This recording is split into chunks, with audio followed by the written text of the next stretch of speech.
Hi friends, మీలో ఎవరైనా రైతులు ఉన్నట్లయితే ఈ కష్టం అయితే ఖచ్చితంగా అర్థమవుతుంది. ఒకవేళ కాకపోయినట్లయితే వాళ్ళకైతే మన దగ్గరికి తినే అన్నం ఏ విధంగా వస్తుంది అనేది అయితే దీంట్లో అయితే ఖచ్చితంగా నేనైతే ఎక్స్ప్లెయిన్ చేస్తాను ఫ్రెండ్స్. ముందుగా ఈ వీడియోని చూడబోయే ముందు చాలా ఇంట్రెస్ట్గా ఉంటుందని ఈ వీడియోను ఖచ్చితంగా లైక్ చేయండి, సబ్స్క్రైబ్ చేయండి, ఫాలో అవుతూ ఉండండి మరిన్ని వీడియోల కోసం. ఖచ్చితంగా మీకు బైక్ రిలేటెడ్గా కానీ వ్యవసాయ రిలేటెడ్గా కానీ ఇలాంటి అన్నా కావాలంటే కామెంట్ సెక్షన్లో అయితే కామెంట్ అయితే చేయండి. దాని గురించి అయితే నేనైతే కంపల్సరీగా వీడియో అయితే చేస్తాను ఫ్రెండ్స్. అలాగే చూసుకుంటే ఈ వీడియోలో మనం వరిని కోసే దగ్గర నుంచి అనేది నేను ఎలా కోస్తాం, అది కోసిన పంటను ఎలా తరలిస్తాం, తరలించిన తర్వాత మనము ఎలా ఈ వడ్లను పట్టించి బియ్యంగా మార్చి ఎలా తీసుకొస్తాం అనే దాని గురించి అయితే నేను చెప్తాను ఫ్రెండ్స్. ముందుగా అయితే మన పొలంలో వరి అయిన తర్వాతనైతే ఇలా హార్వెస్టర్తో అయితే కోయించడం అయితే జరుగుతుంది. ఈ కోసిన పంటను మనము ట్రాక్టర్లోకి అయితే డైరెక్ట్గా లోడ్ చేయడం అయితే జరుగుతుంది. ఇలా లోడ్ చేసిన పంటను కొద్ది రోజులుగా ఆరబోసుకున్న తర్వాత ఇవి ఆరిన తర్వాత మనం అనేది మిల్లుకు అనేది తీసుకెళ్లడం అయితే జరుగుతుంది. ఇలా తీసుకొచ్చిన మిల్లులోకి తీసుకొచ్చిన వడ్లను అయితే ఇలా ఉంటుంది ఫ్రెండ్స్. ఇలా ఉన్న జాలిలో మనం వడ్లు అనేది వేస్తారనమాట. వేసినప్పుడు అక్కడ మనకు ఆ హోల్లోకి ఈ వడ్లు అనేది ఆటోమేటిక్గా వెళ్తూ ఉంటాయి. ఇవి పైకి ఎలా వెళ్తాయో మీకు ఒకసారి దగ్గరికి వెళ్ళి చూపిస్తాను, చూడండి. ఇవి చూసారు కదా ఫ్రెండ్స్ ఎలా వెళ్తున్నాయో లోపలికి. దీంట్లో అయితే ఒక సిస్టమ్ అనేది ఉంటుందన్నమాట. ఇగో ఇలాంటి అన్నిటి ఆ వడ్లన్నిటిని మిషనరీలోకి అయితే తీసుకెళ్తూ ఉంటాయి. అవి తీసుకెళ్ళిన తర్వాత ఎలా ఉంటుంది, ఎలా అవుతాయి అని చెప్పేసి నేనైతే మీకైతే సింపుల్గా చూపిస్తాను ఫ్రెండ్స్. ఒకసారి డీప్గా ఎక్స్ప్లెయిన్ చేయడానికి నాకు అర్థమైనంత వరకు మీకైతే చూపిస్తాను ఫ్రెండ్స్. ఒకసారి అయితే మిల్లు లోపలికి అయితే వెళ్దాము. వెళ్ళి ఎలా మనకు ఫంక్షన్ అవుతుంది లోపల, అలాగే మనకు ఎక్కడి నుంచి రైస్ అనేది వస్తాయి, ఎక్కడి నుంచి మనకు తవుడు, ఉనుక, మెరుగ, నువ్వులు ఇవన్నీ ఎలా అవుతాయని చెప్పేసి చూద్దాం. అక్కడ ఒక పైన పైప్ అనేది అవపడుతుంది కదా ఫ్రెండ్స్. పైన అక్కడ నుంచి అయితే మనకైతే వెనక ఉన్న ఒక పెద్ద మిషనరీలోకి అయితే రావడం జరుగుతుంది ఈ వడ్లు అనేటివి. అక్కడికి వచ్చిన తర్వాత ఫస్ట్ యూనిట్లో మనకు అవైతే మనకు పైన ఉన్న పొట్టునైతే తీసేయడం అయితే జరుగుతుంది. తీసేసిన తర్వాత మనకైతే పూర్తిగా అదైతే 100%గా పొట్టునైతే రిమూవ్ చేయదు. 3 రకాలుగా డివైడ్ చేస్తుంది అనమాట. ఇక్కడ ఊగుతుంది చూసారా పైన జల్లెల్ లాంటిది, దీంట్లోకి వస్తాయన్నమాట. ఈ జల్లెల్లోకి వచ్చిన బియ్యము, కొన్ని మిగిలిపోయిన వడ్లను ఈ మిషన్ అనేది మనకు వేరు చేస్తుంది అనమాట. ఒకసారి చూపిస్తాను మీకు ఏ విధంగా అయితే వేరు చేస్తుందో. ఒకసారి పైన చూసినట్లయితే చూసారు కదా ఫ్రెండ్స్, ఇదైతే ఎలా మన ఇంట్లో వాళ్ళు చాటతో సహా మన బియ్యాన్ని చెరిగినట్టుగా జరుగుతూ ఉంది.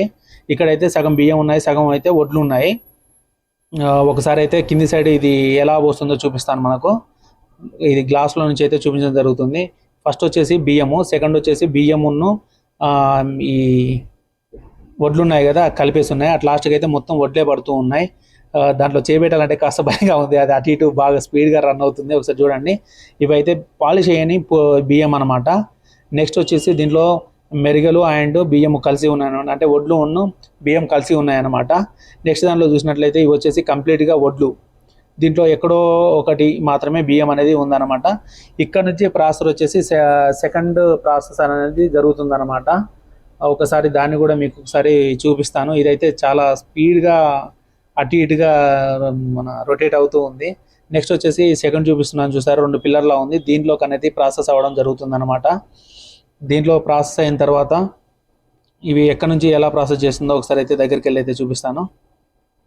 దీంట్లో అన్ని మిషనరీలు చాలా బెల్టులతో సహా పెట్టేసి అయితే ఉంది. చాలా శబ్దం చేస్తున్నాయి ఇవైతే. చాలా పెద్ద పెద్ద మోటార్స్ అండ్ పెద్ద పెద్దగా ఉన్నాయి. ఒకసారి చూడండి ఎంత పెద్ద మోటారో. బై మిస్టేక్లో దాంట్లో కానీ మన డ్రెస్ కానీ ఏమైనా పడినట్లయితే చాలా అంటే చాలా రిస్క్ అనమాట. ఇక్కడ నుంచి సెకండ్ ప్రాసెస్ అయితే స్టార్ట్ అవుతుంది అనమాట. ఇందులోకి అయితే వెళ్తున్నాయి. ఇందులోకి వెళ్ళినవి మనకు దాదాపుగా ఒక 75% వరకు పూర్తయితాయి అనమాట. ఇక్కడ నుంచి మళ్ళీ థర్డ్ ప్రాసెస్ కూడా జరుగుతుంది. అంటే మనకు ఎలా అంటే ఇది వచ్చేసి మనకు ఈ రెడ్ కలర్లో ఉన్న రైస్ అనేది మనకు పాలిష్ అయితే వేయడం జరుగుతుంది. ఈ పాలిష్ అనేది మనం ఎంత మేరకు చెప్తామో అంత మేరకే పాలిష్ అనేది చేస్తారనమాట. ఈ పైన ఉన్న మనకు వచ్చేసి థర్డ్ లైన్లో 3 పిల్లర్స్ అయితే కనిపిస్తున్నాయి చూడండి, దాంట్లో అయితే థర్డ్ ప్రాసెస్ అనేది కంప్లీట్ అవుతుంది అనమాట. పాలిష్ అనేది ఎంత తక్కువగా ఎంచుకుంటే మనకు అనేది ఎనర్జీ అనేది అంత బాగుంటుంది అనమాట, అంత క్వాలిటీగా ఉంటాయి రైస్ కూడా. చూసారా మోటార్ అయితే చాలా అంటే చాలా హెవీగా ఉంది. ఫైనల్ ప్రాసెస్ అనేది దాంట్లో జరుగుతుంది అనమాట. ఇక్కడ చూపించిన పెద్ద మోటార్ దగ్గర ఇక్కడ వచ్చేసి మనకు ఈ 3 భాగాలుగా డివైడ్ చేయడం జరుగుతుంది. ఇక్కడ వచ్చేసి నూకలు, అండ్ బియ్యము సపరేట్ అయితే ఈ మిషనరీలో చేయడం జరుగుతుంది. అంటే పాలిష్ చేసినప్పుడు కొన్ని బియ్యం అనేది విరిగిపోతూ ఉంటాయి. విరిగిపోయినప్పుడు మనకు నూకలు అండ్ బియ్యము కొన్ని మెరుగలు అయితే దీంట్లో వస్తాయన్నమాట. ఇప్పుడు చూసారు ఇక్కడ ఈ 4 ఇది సపరేట్ చేస్తుంది అన్నమాట. ఇది వచ్చేసి ఇలా జల్లడి తిప్పుతుండు. ఇక్కడికి వచ్చేసి చూసారా ఫ్రెండ్స్, ఇక్కడ కింద దారలా పోస్తున్నాయి, నీటి దారలా. ఇక్కడ వచ్చేసి ఇవి నూకలు అనమాట. చూసారా ఎంత తెల్లగా ఉన్న చిన్నగా అయిపోయా. ఇది పక్కన చూసుకున్నట్లయితే ఇవి బియ్యం ఫ్రెండ్స్, ఒకసారి చూడండి. ఇగో ఇలా ఉన్నాయన్నమాట. ఇవి 2 రకాలుగా మనకు ఉండడం జరుగుతుంది. కొద్ది తక్కువ మోతాదులో నూక అంటే కొసలు ఇరిగిపోయినా కానీ బియ్యంలో కనిపిస్తూ ఉందన్నమాట. ఇంకో కొంచెం దీనికంటే కొంచెం పెద్ద మిల్స్ అయితే అలాంటివి కూడా రాకుండా పూర్తి రైస్ని అయితే ఇవ్వడం జరుగుతుంది. కానీ ఇక్కడైతే ఏది వేస్ట్ చేసేదానికైతే ఉండదు. నూకలు తినే వాళ్ళు ఉంటారు, అలాగే రైస్ తినే వాళ్ళు ఉంటారు, ఇంకా చిన్న వాటిని కూడా తినే వాళ్ళు ఉంటారు ఇప్పుడున్న సెక్షన్లో. దీనిలో అయితే కరెంట్ సెక్షన్ పరంగా చాలా స్విచ్చెస్ అయితే ఉన్నాయి. ఏ స్విచ్ దేనికో అయితే నాకు అర్థమైతే కాలేదు.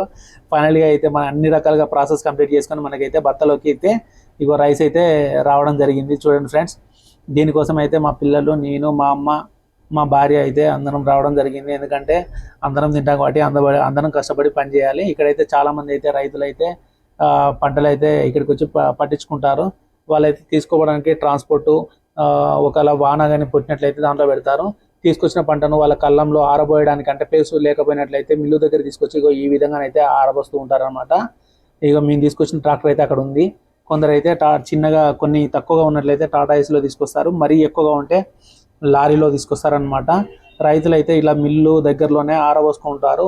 మిల్లు వాళ్ళైతే వాళ్ళకైతే వాటర్ స్పెషాలిటీ కానీ లేకపోతే కొన్ని స్పెషాలిటీస్ అయితే ప్రొవైడ్ చేస్తూ ఉంటారు. ఫైనల్గా మనం రైస్ అయితే బత్తాలో పెట్టుకున్న రైస్ని అయితే డైరెక్ట్ అయితే మనకైతే సీల్ చేసి అయితే ఇవ్వరనమాట. దీన్ని ఏ విధంగా మనకైతే ఇస్తారో ఒకసారి అయితే మీకైతే చూపిస్తాను ఫ్రెండ్స్. ఇదైతే ఇలా మనం రైస్ అనేది మనం ఈ బత్తాలో ఒక పైప్ అనేది ఉంటుంది. ఆ పైప్ ద్వారా మనకైతే ఈ బత్తాలోకి అయితే ఈ రైస్ అయితే వస్తుంది. చూడడానికి అయితే మాత్రం పట్టిస్తున్నప్పుడు ఆ స్మెల్ అయితే మనకి ఎంత బాగా వస్తుందంటే వర్షం పడ్డప్పుడు భూమి నుంచి వచ్చే ఒక స్మెల్ కంటే ఇంకా అద్భుతమైన స్మెల్ అనేది వస్తుందన్నమాట. నాకైతే దీనికైతే డిఫరెన్స్ ఉండదు, ఎందుకంటే ఇది కూడా భూమిలో నుంచి వచ్చిన ఆహారం అని చెప్పుకోవచ్చు. అలాగే చూసుకుంటే మిల్లులో పట్టడం కోసం అనేది రైతులు అనేది ఎంతమంది ఎదురు చూస్తూ ఉన్నారో చూడండి. మూటలు కట్టి రెడీగా ఉన్నారు. ఇక్కడైతే మిల్ ఎంప్లాయ్ అనేది వడ్లను అయితే అక్కడ కంప్లీట్ అయిపోయిన తర్వాత దాన్ని అయితే దగ్గరికి జరుపుతూ ఉన్నారనమాట వడ్లని. ఎందుకంటే పూర్తి స్థాయిలో ఒక్క గింజ కూడా పోనీయకుండా కంపల్సరీగా పట్టి మనకు జాగ్రత్తగా ఉపయోగిస్తారనమాట. పోయినప్పటి నుంచి వాళ్ళు ఆ వడ్ల బస్తాలు దింపుకొని బియ్యం పట్టిన తర్వాత బియ్యం బస్తాలు మన ట్రాన్స్పోర్ట్లోకి ఎక్కించే వరకు వాళ్ళు కష్టపడుతూ ఉంటారు ఫ్రెండ్స్. వాళ్ళ కష్టానికి అయితే కంపల్సరీగా ఒక లైక్ అయితే కంపల్సరీగా చేయండి ఫ్రెండ్స్. నా వీడియో నచ్చినట్టయితే ఖచ్చితంగా సబ్స్క్రైబ్ అయితే చేసుకోండి. మరిన్ని వీడియోల కోసం ఫాలో అవుతూ ఉండండి ఫ్రెండ్స్. ఈ విధంగా మనకు మిల్లులోకి అయితే రైస్ మన వడ్లు వెళ్ళడానికి అయితే దాంట్లోకి అయితే కంప్లీట్గా మొత్తం అయితే డ్రై చేస్తూ ఉంటారు. కొంచెం డస్ట్ అయితే మనకు ఎక్కువ వస్తుంది. కొంచెం డస్ట్ ఎలర్జీ ఉన్న వాళ్ళు అయితే కంపల్సరీ అయితే ఒక కచ్చిప్ లాంటిది అయితే మొగ్గానికి అయితే చుట్టుకోవాలి ఫ్రెండ్స్. అదేవిధంగా ఇక్కడ తౌడు ఎక్కడ వస్తుంది, మిగిలిపోయిన కొన్ని చిన్న చిన్న నూకలు ఉంటాయి కదా కొంచెం వేస్టేజీ, అవి ఎక్కడికి వస్తాయని అయితే ఇప్పుడు ఒకసారి అయితే మీకు అయితే చూపిస్తాను ఫ్రెండ్స్. లాస్ట్గా ఈ ఒక తౌడు రూమ్లోకి వచ్చినట్లయితే ఇక్కడ కూడా ఒక మిషనరీ ఉంది. ఇది చూసారా ఫ్రెండ్స్, ఇక్కడైతే అంటే మనం పట్టలేని విధంగా ఉన్న ఒక చాలా చిన్న నూకలు అయితే దీంట్లోకి అయితే వచ్చాయన్నమాట. ఇవి వచ్చేది మనకు ఇంట్లో ఉన్న బర్రెలకు కానీ వివిధ వ్యవసాయానికి ఉపయోగపడే ఎద్దులకు వాటికైతే తినడానికి అయితే పెడతారు. ఇది వచ్చేసి కుడిదిలోకి అయితే ఉపయోగిస్తారు ఫ్రెండ్స్. ఎక్కువగా ఈ తౌడు అనే పదార్థాన్ని అయితే కొందరు వేరే వాటికి కూడా ఉపయోగిస్తారు. ఈ తౌడు అనేది చూసారా ఫ్రెండ్స్ ఎంత మెత్తగా ఉందో. నాకైతే దీన్ని చూస్తుంటే దీనిలోంచి వచ్చే స్మెల్ అయితే నాకైతే చాలా అనుభూతిని అయితే కలిగిస్తుంది. ఈ తౌడంతా అక్క ఇంట్లో బర్రెలు అంటే వ్యవసాయదారికంగా ఇప్పుడైతే ట్రాక్టర్స్ అయితే వచ్చాయి కదా, ట్రాక్టర్స్ ఉన్న వాళ్ళైతే దీన్ని అయితే తీసుకుపోరు అనమాట. దీన్ని తీసుకుపోని వాళ్ళకైతే మనకు బియ్యం అయితే పట్టించినందుకు ఫ్రీగా ఇస్తారు, ఎటువంటి ఛార్జ్ అనేది తీసుకోరు. ఒకవేళ అక్కడ పట్టించిన తౌడు కానీ మనం కావాలనుకున్నట్లయితే మాత్రం అప్పుడు మనం పట్టించిన దానికైతే ఛార్జ్ అనేది చేస్తారనమాట. ఇది ఒక గుడ్ థింగ్ అని చెప్పుకోవచ్చు. ఈ తౌడు అనేది వాళ్ళే ఉంచుకొని మనకైతే ఫ్రీ ఆఫ్ కాస్ట్లో మనకైతే ₹1 కూడా ఛార్జ్ తీసుకోకుండా మనకైతే రైస్ అయితే పట్టినందుకు ₹1 కూడా ఛార్జ్ అనేది తీసుకోరు. ఇదైతే ఈ విషయం మీకు ఎంతమందికి తెలుసో వాళ్ళైతే కామెంట్ సెక్షన్లో కామెంట్ అయితే చేయండి. మీ దగ్గర మిల్లుల పరిస్థితి ఏ విధంగా ఉందో ఒకసారి అయితే కామెంట్ సెక్షన్లో కామెంట్స్ అయితే చేయండి ఫ్రెండ్స్. ఈ మిల్ అయితే చూడడానికైతే మా విలేజ్ ఏరియాలో చూడడానికైతే అత్యంత పెద్ద మిల్ అని చెప్పుకోవచ్చు. అలాగే జెన్యున్గా ఉన్న మిల్ అని కూడా చెప్పుకోవచ్చు ఫ్రెండ్స్. నాకైతే ఇలా బత్తాలో బియ్యం పట్టడం అంటే నాకు కానీ మా వైఫ్ కానీ చాలా అంటే చాలా ఇష్టమని చెప్పుకోవచ్చు. ఎందుకంటే అన్ని పనులకెల్లా ఈ పని బాగా నచ్చుతుంది. ఎందుకంటే మనం తినడానికి రెడీ చేసుకునే అన్నం మనమే పండించుకున్నప్పుడు ఎంత హ్యాపీగా ఉంటుందో అదైతే మాటల్లో అయితే ఖచ్చితంగా చెప్పలేను ఫ్రెండ్స్. అదైతే ఈ రైస్ ఇలా పడుతున్నప్పుడు కానీ, పంట వేసినప్పుడు వర్షం పడుతున్నా కానీ ఈ అనుభూతి అనేది ఒక రైతు బిడ్డలకు మాత్రమే ఈ అనుభూతి అనేది అర్థమవుతూ ఉంటుందని అయితే నేనైతే అనుకుంటున్నాను ఫ్రెండ్స్. ఫైనల్గా అయితే మా కష్టం అయితే ఈ ఇంటి వరకు వస్తుంది. మేము ఎంతవరకు అయితే తింటామో అన్ని వడ్లయితే పట్టించుకొని మిగతా అయితే మార్కెట్కి అయితే సేల్ చేయడం అయితే జరుగుతుంది. అంతేకాకుండా మా అయితే ఈ వ్యవసాయం చేయడానికి వచ్చే కూలీలకు కూడా వాళ్ళకైతే ఇవే ప్రొవైడ్ చేయడం అయితే జరుగుతుంది. ఫైనల్గా మొత్తం అయితే బియ్యం అయిపోయిన తర్వాత ఇవి 50 kgs చొప్పున అయితే మనకైతే కాంటా వేయడం అయితే జరుగుతుంది. ఎందుకంటే అన్ని బత్తాలు ఈక్వల్గానే అయితే వీళ్ళైతే మనం చెప్పకపోయినా ఈజీగానైతే మనకు 50 kg చొప్పున కాంటా వేసి మనకైతే అంటే 50 kgs అంటే అరకింట చొప్పున మనకైతే తూకం వేసి దీన్ని స్టిచెస్ వేసి పక్కన పెట్టడం అయితే జరుగుతుంది. ఫైనల్గా మనం ఎన్ని వడ్లు దాంట్లో పోసాము, మనకి ఎంత బియ్యం వచ్చినాయి అని చెప్పేసి దీంట్లో ఉన్న మేనేజర్ అయితే ఫైనల్గా మన దగ్గరికి వచ్చేసి లెక్క వేసుకొని అయితే చెప్పడం జరుగుతుంది. అంటే మనము తీసుకుపోయిన దానికి ఆయన వచ్చిన దానికి ఏమైనా నష్టం జరిగిందా, అదేవిధంగా దీంట్లో నూకలు ఎన్ని వచ్చాయి, మనకు రైస్ ఎన్ని వచ్చాయి, మనం ఎన్ని వడ్లు తీసుకుపోయినాం, దీని గురించి అయితే పూర్తి అవగాహన అయితే మనకైతే రైతులకైతే ఖచ్చితంగా కల్పిస్తారు దీంట్లో ఉన్న మేనేజర్ గారు అయితే. అదేవిధంగా మనం అయితే సీల్ తీసుకోవడానికి అనువుగా ఉండే విధంగా ఇలాంటి మిషన్తో అయితే మనకు స్టిచెస్ అనేది వేసి మనకు నెట్ కొట్టడం అయితే జరుగుతుంది. అంటే ఒక పక్కకు అన్ని బస్తాలను మనకు అమర్చడం అయితే జరుగుతుంది. మన దగ్గర ఇంటి దగ్గర బస్తాలు ఉన్నట్లయితే తీసుకోవచ్చు.